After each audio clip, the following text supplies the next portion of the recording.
Good morning. This is the kind of morning that makes me wish I could clap my hands and sing at the same time in rhythm, but I can't. I cannot do it. I really wanted to, though. I wanted to clap, and if you see me at a time like this morning and I'm just sort of standing there, it's just because I don't have the rhythm to be able to clap and sing at the same time. If I got to choose one. I saw you try a couple of times. I did try. I might have tried a little bit, but I don't think I was singing at the same time, and I can only clap backwards. So anyway, when you see what we're talking about this morning, you will see that we did not theme the music today based on what the sermon is about. I was supposed to preach what I'm preaching this morning last Sunday, but then wound up kind of being sick last week and not able to do it. And so when you look at what we're looking at, and then the songs this morning are I'll Fly Away and I Saw the Light and Just a Closer Walk with Thee. Is like we're talking about marriage this morning and then talking about going to heaven. So that was not intentional, and we'll see how God puts all that together, but that's what we're doing today. That was not my plan initially, but we'll make it work. But this morning we're going to be in Matthew chapter 5, going back into our Sermon on the Mount series, and I appreciate Bruce last week filling in, pinch hitting last week at the last minute, and filling in and talking about having a God of healing. What a powerful message that was. And now we're going to be back in the Sermon on the Mount again today in Matthew chapter 5, looking at verses 31 and 32. So Matthew chapter 5, 31 and 32 is where we're going to be this morning. And today we're looking at a tough one. This is a tough subject for me to cover. We're looking at the issue of marriage and divorce and remarriage. And so this is not an easy subject. And what makes it hard is not that I don't think I understand Jesus' teaching. This is not about me not thinking I understand it. There are some doctrines and some passages that you come to in the Word of God that are just difficult to understand. They're just hard to grasp. Somebody asked me a couple of weeks ago to help them know how to explain the Trinity to a group of kids. I was like, all right, well, good luck. I can't even explain the Trinity to adults. I remember how relieved I was when I realized that nobody understands the Trinity. We just accept it because the Word teaches it, but we don't understand it. It's similar in looking at God's sovereignty and free will, human free will. I don't understand that. My mind can't be wrapped around that. It's not something that I can explain to you easily. It's an apparent paradox in my mind. It's not something that I can really get or understand. I don't know how those two things fit together. But this is not one of those passages that I don't think that I understand. I do believe that I understand what Jesus teaches. And there's different interpretations out there, but I believe I understand perfectly well what all of those interpretations teach. So it's not something that's hard to get. It's not something hard to understand, but what makes it hard is that it's painful. It's painful.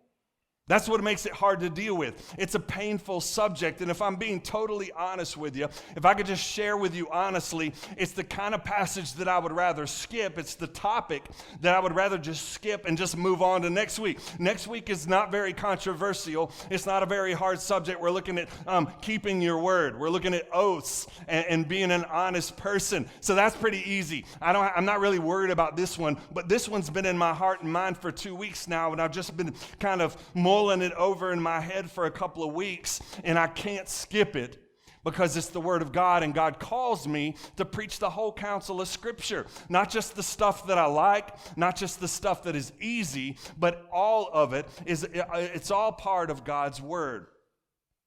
But in teaching something like this and handling a topic like this, I want you to understand, because it's so painful, I want you to understand that I'm not trying this morning to open up wounds in you. I'm not trying to cut you this morning. I'm not trying to heap guilt on somebody this morning or heap more shame on somebody this morning. That's not the point here this morning. If you've been through a divorce, I don't want you to hear it that way, because that's not my heart, and I don't think that's God's heart here.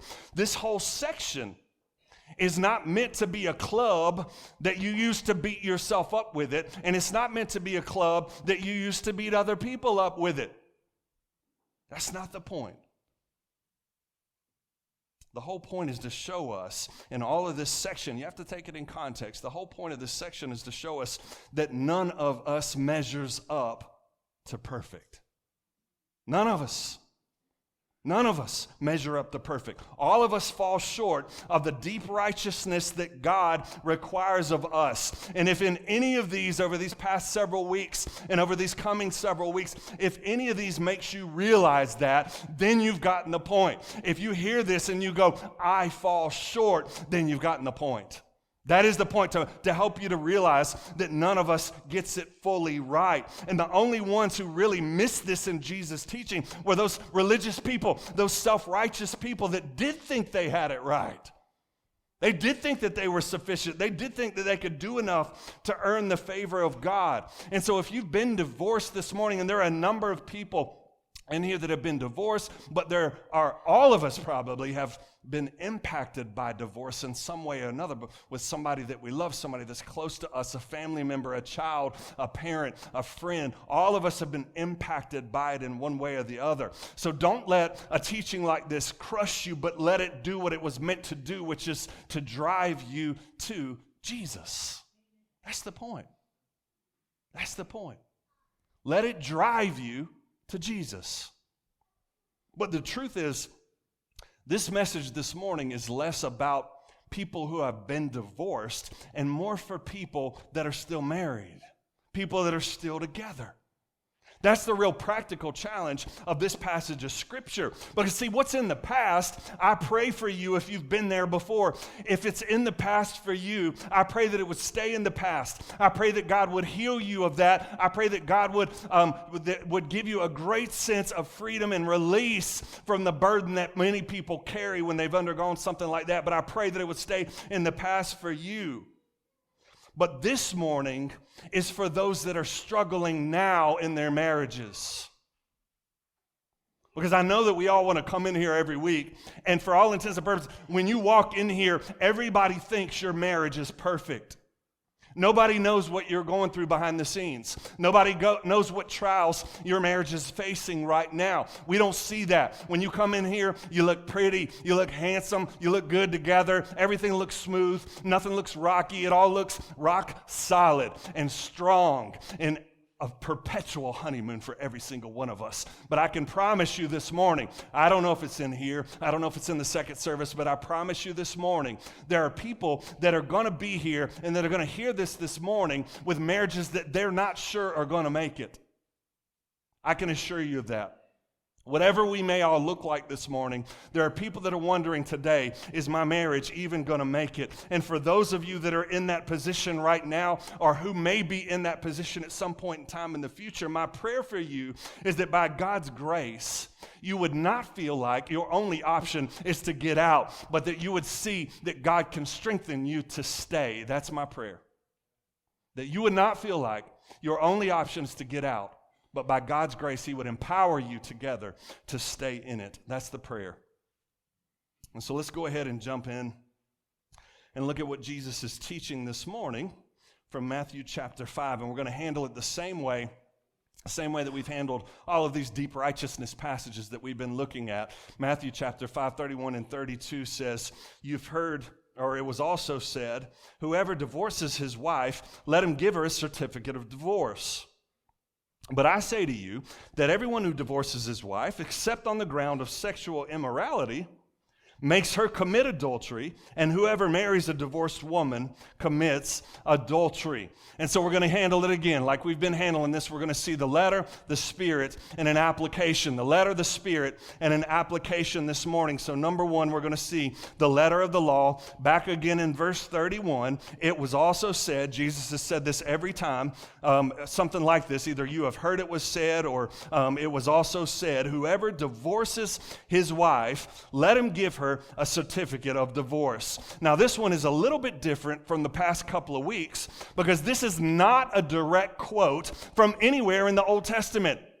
This is not Jesus giving you a direct quote from the Old Testament law. What it is a reference to Deuteronomy chapter 24. In Deuteronomy chapter 24, verses 1 through 4 is what Jesus is referencing here, but it's not what the passage actually says. So it'd make much better sense for you if we could just look at the passage. We've got it on the screen for you.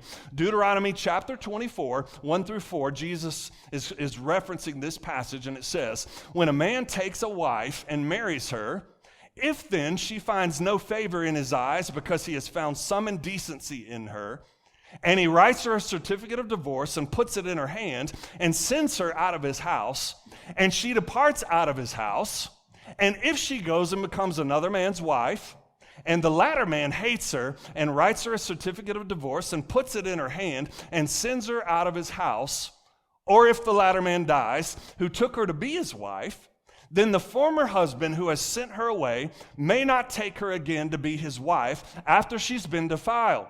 For that is an abomination before the Lord, and you shall not bring sin upon the land that the Lord your God is giving you for an inheritance. Now, when you read that, do you get confused? It's a long jumble of different texts. It's all these conditional statements that Jesus is making. But if you notice, all throughout those 4 verses, you will notice that nowhere in those 4 verses do you see the phrase that Jesus says here in Matthew chapter 5. It nowhere says, whoever divorces his wife, let him give her a certificate of divorce. Because you need to understand that that was not God's law. That was man's law. That was man's law. That was the cultural tradition of that day and age, not just in Israel, but all in the surrounding areas that Israel lived in. It was a cultural tradition of that time that served to help regulate what was actually a very messy practice. And that's a very messy 4 verses. But it served to help bring some order into a chaotic and messy practice of putting wives away and taking new wives on. That was the point. So in other words, if I want to divorce my wife, back in that day, a wife could not divorce her husband. If I want to divorce my wife, all that I have to do is take a sheet of paper and write down on a piece of paper something like, I divorce you, you're free to go remarry again. That's all I had to do. There was no judge involved. There was no legal process involved. I just give her the paper. It was all about the paper. The paper was a way to prove that this woman that you had sent away was free to go out and get married again without, this is very important, without anybody accusing her of adultery, because we already looked a couple of weeks ago, what was the penalty for adultery in Old Testament Israel? It was death, okay? So it's very important that she had that paper in her hand, because if somebody said, if I divorced her and let's just say, that Sally divorces Jim and wants to marry Joe, and somebody says, no, Sally, you can't marry Jim because you're already married to Joe. Then all she would have to do in that setting is pull the piece of paper out. She'd pull the certificate out and say, no, I'm free. I'm free to remarry. I've got the certificate. So that certificate was very important for her. It was very important for Sally. She needed that certificate to keep her from getting falsely accused of adultery and from being stoned or punished under the Old Testament law. It was a way to protect her and allow her to be able to then go and be remarried in the Old Testament, because if she did not have a husband to support her and her parents were gone, then she had very few and very limited options. In fact, it would have been maybe pretty likely for her in that scenario, if she had no parents and couldn't get remarried again, to then go into a life of prostitution if her parents weren't around. It's very important. So again, this was not God's command. It was not a command from Moses that we know of. It was just their tradition. That's how they did it. And if you read Deuteronomy 24, 1 through 4 very carefully, you'll see that the only command anywhere in this text is that the man cannot remarry his ex-wife if she gets a second divorce, because it would be like marrying an adulteress. That's it. So for example, if I divorce Brooke and she goes and gets married to somebody else and that person dies or that person divorces her too, which I'm wondering what's going on with Brooke in that scenario, but if that happens, then I can't then look at Brooke and go, you know what, I think I messed up. I think I'd really like to have her back. Brooke, I want to get back together with you. No, that's the only thing the law forbid in Deuteronomy chapter 24. And do you know that that's the only law in the Old Testament about divorce? That's it. You would think it was filled with different types of teachings about it, but that's the only law in the Old Testament about divorce. Now listen to this. By the time that Jesus taught this by the time the Sermon on the Mount is being preached here. And listen, there's a lot of detail in here that I don't have time for, and I don't have time to go through every single different type of interpretation of all these things.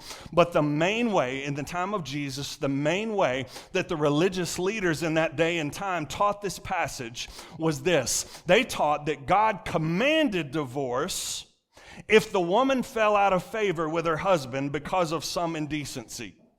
That was their teaching. They took this Deuteronomy 24 that we've already read and seen what the command is.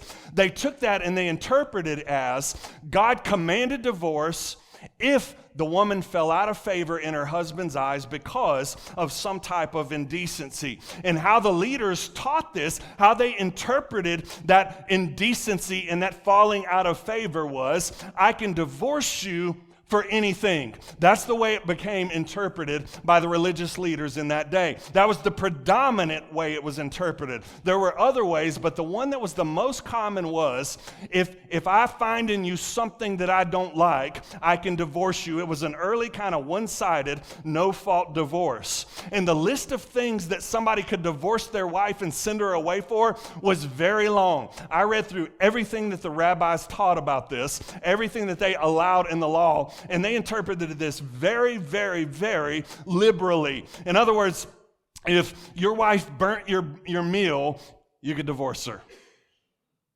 If your wife didn't dress the way that you like, you could divorce her. If your wife was a little too close to her parents, you could divorce her. If your wife was a little too distant from your parents, you could divorce her. If her ears were too big, you could divorce her. If she had some physical flaw or defect you didn't like, you can divorce her. If she put a little too much weight on after the baby, you could divorce her. Anything. Look at the list. It's anything that you wanted to. You could divorce your wife for, no matter how frivolous it was, no matter how ridiculous it was. So it's like Brooke goes out, she goes shopping, she brings home Doritos and not barbecue chips, and I want barbecue chips. What can I do? Divorce her. Put her away. It literally was that frivolous. And it was all perfectly legal as long as they gave the woman a certificate. As long as they gave the certificate out, that's all that matters. It wasn't the divorce that mattered. It was the certificate that mattered and that made it legal. They just wanted to make sure I'm doing this the right way. I'm divorcing her the right way. No matter whether they should actually divorce her or not, as long as they gave her the certificate, it was all good. They did it legally. They were covered, and that is all that they really cared about. And listen, most of the people in that day and time agreed with that teaching. Again, there was another school of thought that narrowed it down pretty dramatically, but the predominant view in that day was that you can divorce at any time for any reason. All you got to do is give her the certificate and send her on her way, and she's free to go about and do something new. And just like that was the predominant view in their day and age, if we're honest, is it not the same predominant view in our day and age now?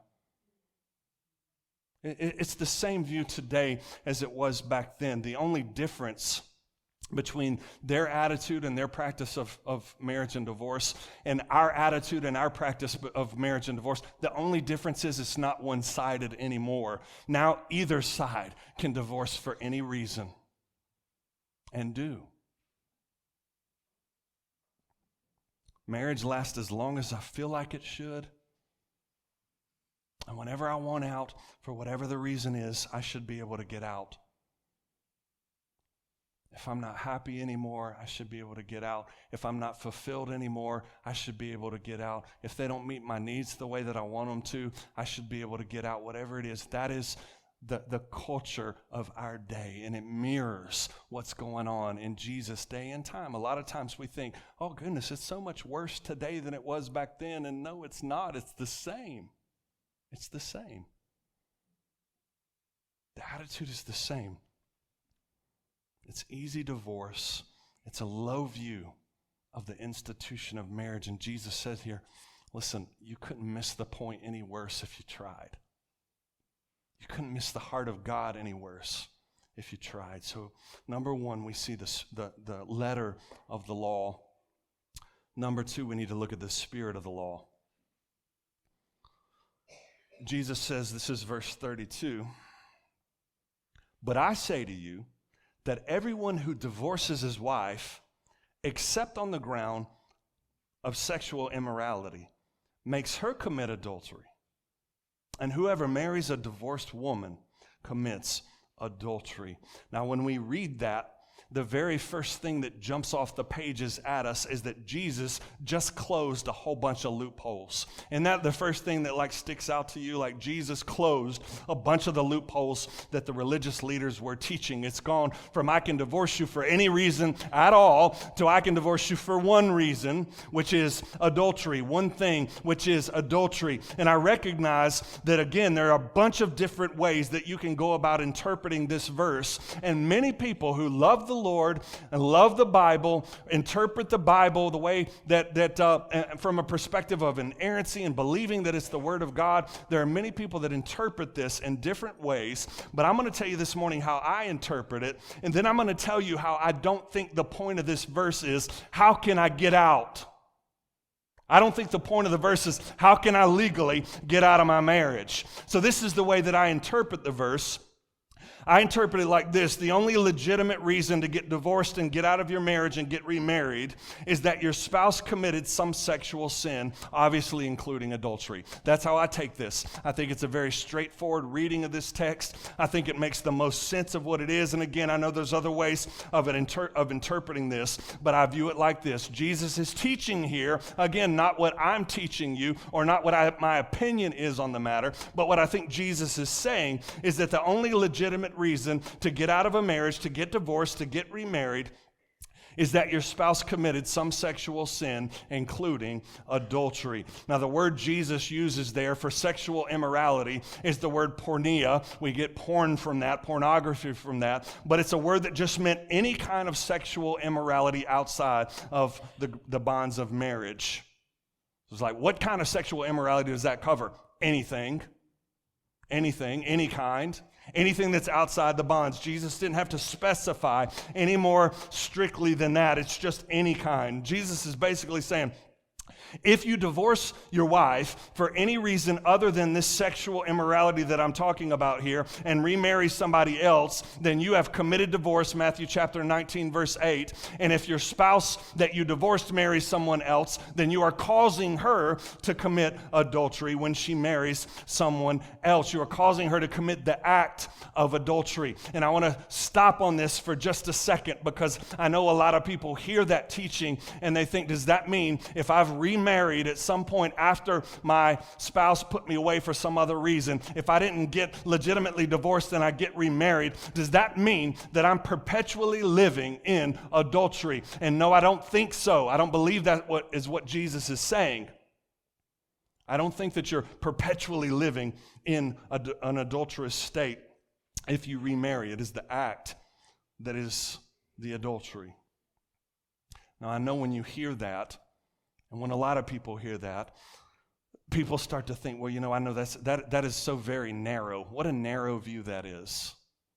Isn't that just a narrow way of looking at things? And we think, yes, I understand that adultery is bad. I see that that's bad, but what about this reason? And what about that reason? And what about this other reason right here? Can I get out for that reason too? And I don't want to debate this morning about other legitimate reasons and are there other reasons why you might get out of a marriage. I think Paul lists one in 1 Corinthians chapter 7, verse 15, where he says, that if an unbelieving spouse deserts you, then you're free to remarry. I believe that's what Paul is teaching in 1 Corinthians 7, chapter 15. But I don't think, here's my bottom line, I don't think it's healthy to build your system on exceptions. It's not healthy to build the whole system on the exceptions. And if there are other reasons, if there are other legitimate reasons why you should get out of a marriage besides those two, I'd be very, very hesitant to stand up here and teach those reasons to you this morning. We can talk about those things. We can go talk about them privately. We can go in the office and walk through that. But if you think there's some other reason besides those two reasons, I'd be very hesitant to stand up and teach that, because once you start turning exceptions into rules, then it's a very slippery slope right back down to where the Pharisees were, which is easy divorce for any reason. So again, but at the end of the day, the purpose of this original law was not to give you a way out. It was not to give you a way out, but to make you think long and hard before you get out. That's what Deuteronomy 24 is actually trying to get you to do. It's not trying to give you a legal loophole to get out of your marriage. It's trying to make you think very hard before you walk out of your marriage. It was the opposite of the easy divorce that it had turned into in that day and time. In other words, he's not trying to teach you, Jesus is not trying to teach you how to get a legal divorce, but teaching you to honor God's original plan for marriage. That's what it's coming back to, honoring the original plan that God created for marriage. That's what Jesus says in Matthew chapter 19, verses 4 through 6, in response to a question that the religious leaders asked him about divorce. And Jesus answers them and says, "Have you not read that he who created them from the beginning made them male and female, and said, therefore a man shall leave his father and his mother and hold fast to his wife, and the two shall become one flesh. So they are no longer two, but one flesh. What therefore God has joined together, let not man separate." So what Jesus is saying, you're asking me, can I get out for any reason? And Jesus said, that's not the point. Go back to God's original plan. Go back before the law ever came into existence. Go back before sin ever entered into the picture, and look at God's beautiful original intention for marriage. And he said God's designed marriage to be this lifelong, one flesh relationship between a husband and a wife. And he said it was never meant to be broken. It was never meant to be broken. But we get so caught up in the exceptions. We get so caught up in the question of how can I legally get out if I want to get out of my marriage? And again, I believe he does make an exception in this case, but I believe Jesus is saying that's not the first thing that you need to be thinking about. Whatever it is that you're going through in your marriage, whatever your struggles might be, the first thing that you need to be thinking about is not how to leave, but how to stay. How do I stay married? How do I stay faithful? How do I stay committed? And I know that's not always the easy thing. And I know sometimes the easy thing is to get out. And it feels like it'd be easier to get out. And it feels like you'd be happier if you get out. But he's saying don't rush to that. Even if you've got a legitimate reason, don't rush to that option first, because you need to understand that divorce was never a part of God's intention for us. It was never a part of the plan. It was never something God commanded. And that even when adultery happens, God doesn't command it. He just permits it. He never commands divorce. But understand this too, even the permission was not a part of the design. The permission wasn't part of God's design. It was a concession because of people's hard hearts. That's what he said again in chapter 19, verse 8. It says, he said to them, because of your hardness of heart, Moses allowed you to divorce your wives, but from the beginning, it was not so. Now, I don't know how you take that. I don't know how you read it, but I read it as one of the most heartbreaking statements in the scriptures. Because what it tells me is something that God designed to be so beautiful, and God designed to be so fulfilling, and God designed to be so pure and so precious, and to help you flourish and to help you carry out God's intentions in this world, have now been marred and stained by what? What is it that mars and stains the beauty of God's original intention for marriage? He says it's the hardness of your hearts. It's the sin in your hearts. And so Jesus is saying, don't let a hard heart destroy your marriage. Don't let selfishness destroy your marriage. Don't let lust destroy your marriage. Don't let anger destroy your marriage. Don't let greed destroy your marriage. Don't let anything destroy your marriage. Because remember, this whole teaching is telling us we all have bad hearts. We all start with bad hearts. But the believer has a new heart that replaces that old hard heart. And he said, don't let your old hard heart win. You have a new heart. That's the spirit of this law. The last thing we need to see this morning is the application. And Jesus doesn't give us a specific application. The first two of these, he applies it very specifically. He gives us some specific answers or some specific applications that we can look at and apply in our life. So I'm just going to put it like this. Here's the application. Here's what I'm taking out of this, and maybe you'll take this out of it too. And that is this. Pursue, if you're married, pursue your spouse fiercely and relentlessly for your whole lives. That's the application. Pursue your spouse fiercely and relentlessly all throughout your life. Every single week almost, I go into the gym and I see people that I've never seen before, and they're new in there. And it's very clear that they haven't done too much physical activity in a good long while. And I see this every week, and this happens like this. They come in and they look the part. They've got the good workout clothes on, and they've got their AirPods in and their headphones on, and they go to the treadmill, and they get on the treadmill, and they hit play on their AirPods or their iPhone or whatever it is they're listening through, and they just sort of start half-heartedly walking. And they just walk on the treadmill, barely break a sweat, and they go for 15 or 20 minutes, and then they get off, and they do that a couple of weeks, and then they don't ever come back again. I don't ever see them again. And I look at that, and I'm not judging them, and I'm not knocking that, because I look at it, and in their mind, they're thinking, hey, what I'm doing right now is better than nothing. It's better than nothing, right? But I think in my heart, if you really want to change your life, if you really want to see something dramatic and wonderful happen in your life, it takes more than just this half-hearted pursuit, doesn't it? I think God's got more for us physically than just better than nothing. Do you believe that?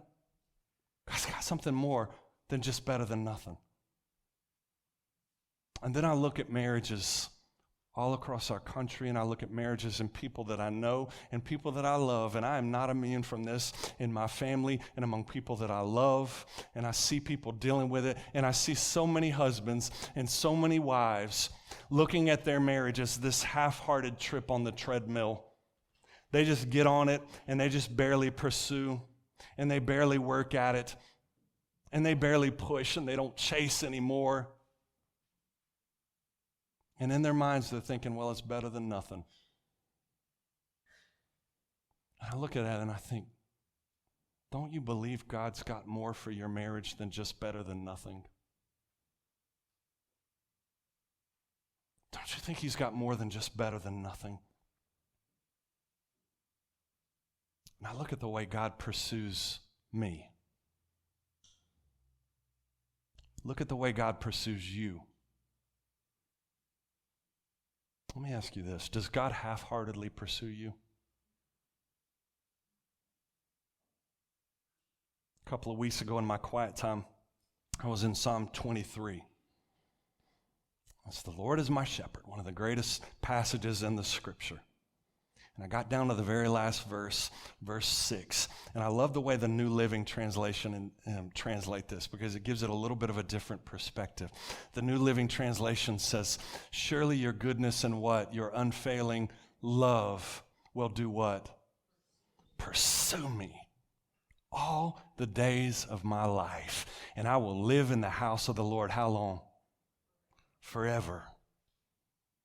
I look at that and I see that phrase, unfailing love. What does that mean? It's God's covenant faithfulness. It's the fact that God always keeps his promises. And when he tells you he's going to do something, he always does it. And so I look at that and I say, that pursues me. That follows me all of the days of my life. So how long will God pursue me in love? All the days of my life. Is it just in the good times? No.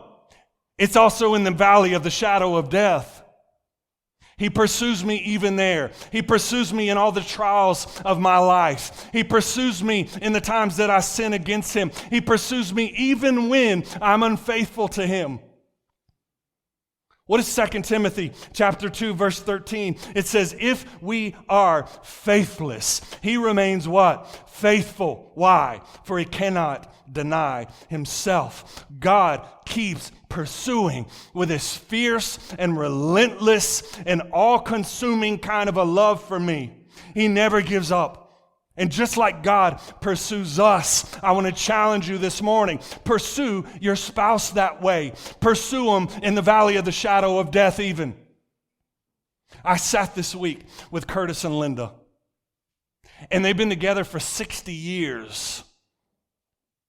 That's a few years longer than I've been around.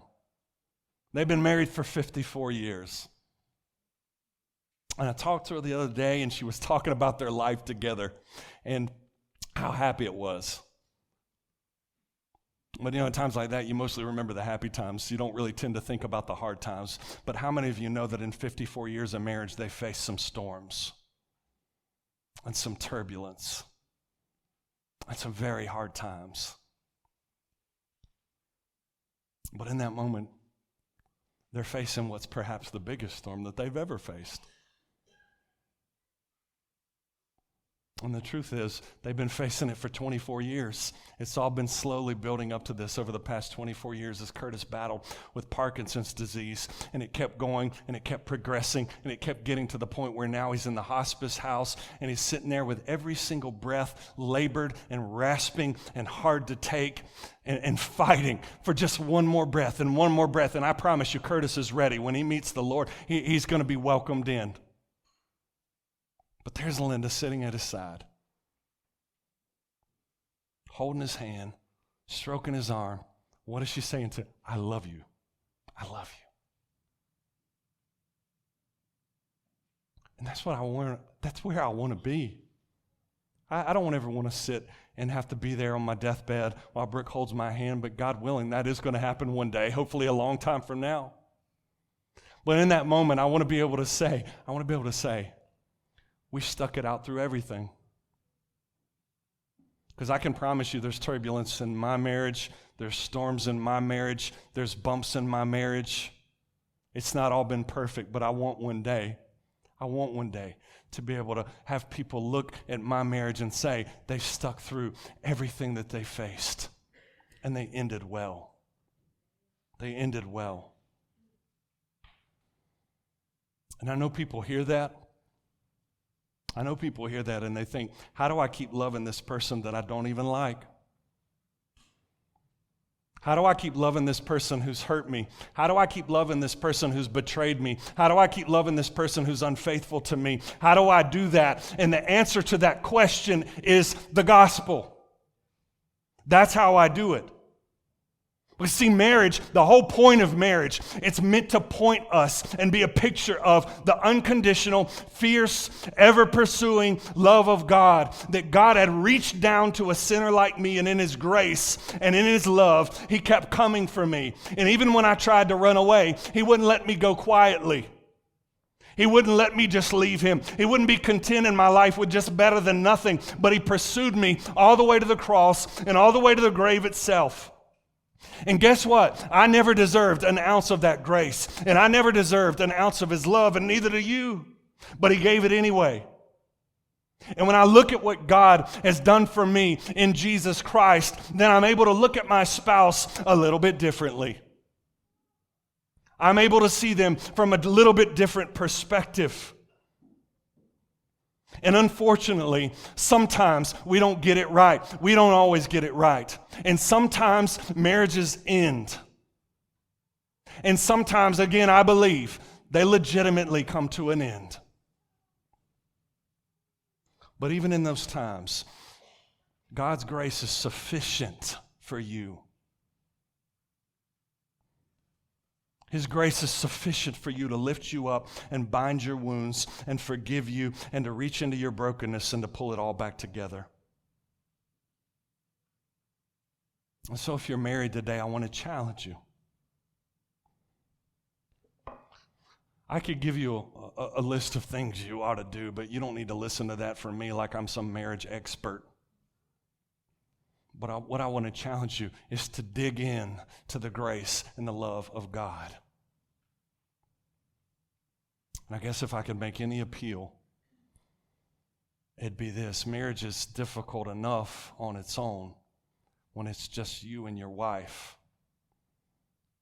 How much easier to have a good shepherd in your heart and in your marriage to lead and to guide and to protect and to hold you and bind you together in a way that you've never been before.